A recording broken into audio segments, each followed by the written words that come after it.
Imagine finding out your child has a life-threatening disease and only has a few weeks left to live. How would you feel if you knew that the disease was found out just a week before that something could have been done?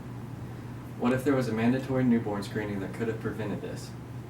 Performing Krabbe leukodystrophy screening on newborns is crucial for increasing survival rates among Krabbe victims.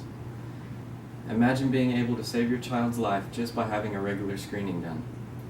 Today I would like to explain to you the importance of Oklahoma House Bill 2321. I'll explain to you what Krabbe disease is, I will inform you about the screening process, and I will discuss the critical impact of House Bill 2321.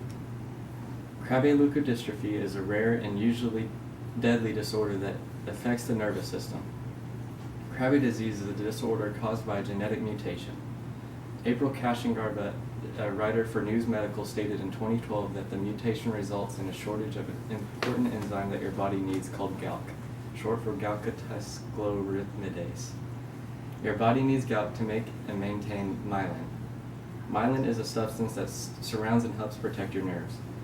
Dr. Chad Haldeman Englert, who works for Wake Forest School of Medicine, stated in 2012 that there are two types of stages of Krabbe disease. Early onset Krabbe occurs in the first months after birth. Late onset Krabbe occurs later in childhood or early adolescence. The symptoms of this disease vary upon the onset of the disease that takes place in someone's life. Jacqueline Cafasso, a writer for Healthline, posted an article in 2012 that states symptoms of those who have early onset of disease will be more severe. Some examples of these symptoms include severe seizures, change in muscle tone, deafness, and blindness. Less severe symptoms are feeding problems, fevers, vomiting, and loss of head control. Although these symptoms of late onset Krabbe disease in older children are less severe, their symptoms are still awful. For example, progressive loss of vision leading to blindness, having difficulty walking, and muscle weakness or rigid muscles.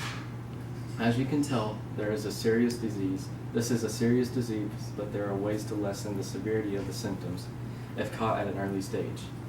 With just a few unnoticeable changes to the current newborn screening process, House Bill 2321 could be the difference between a baby's life and death.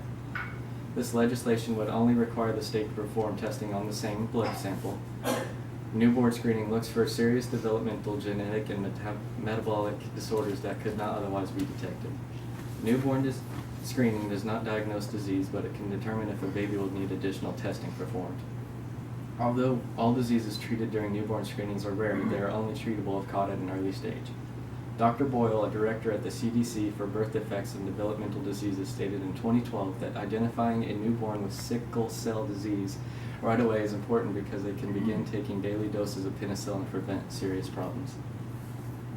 Babies with hypothyroidism do not make enough thyroid hormone and without treatment can have slowed growth and brain damage. Now that you have a better understanding of the importance of newborn screening, let's take a look at how this legislation will impact our state. With multiple life-threatening diseases already being tested, adding House Bill 2321 to our legislation would not be something outrageously new. Other states have already passed a bill similar to House Bill 2321. In an academic research study published in Developmental Disabilities Reviews, Lantos reported in 2006 the state of New York became the first state to initiate a newborn screening program for Krabbe. New York's program has increased our understanding of Krabbe disease and other lysosomal diseases. Before New York's program, it was thought that the disease affects 1 of 100,000 children. However, the rate of positive tests was 5 to 100,000. Other states that have passed Krabbe include Missouri, Illinois, New Jersey, and New Mexico. Screening newborns for Krabbe will not only show these symptoms. These tests evaluate children who test positive for the disease but remain asymptomatic. Children who have screened positive require repeated and sometimes invasive testing to confirm or rule out a diagnosis. I made this chart to show you guys the survival rates amongst newborns with Krabbe.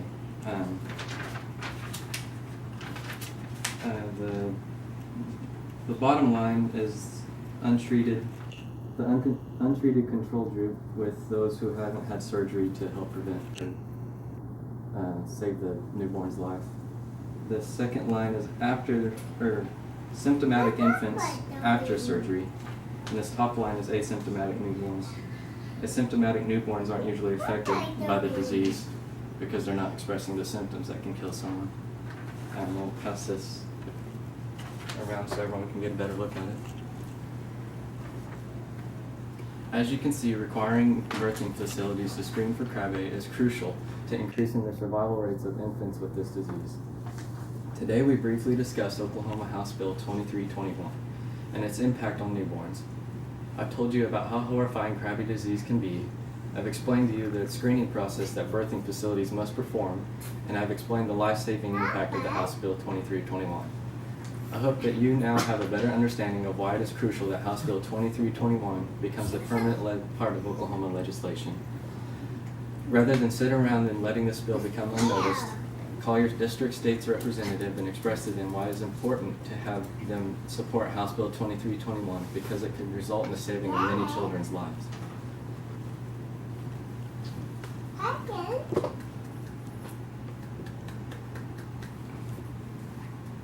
Please.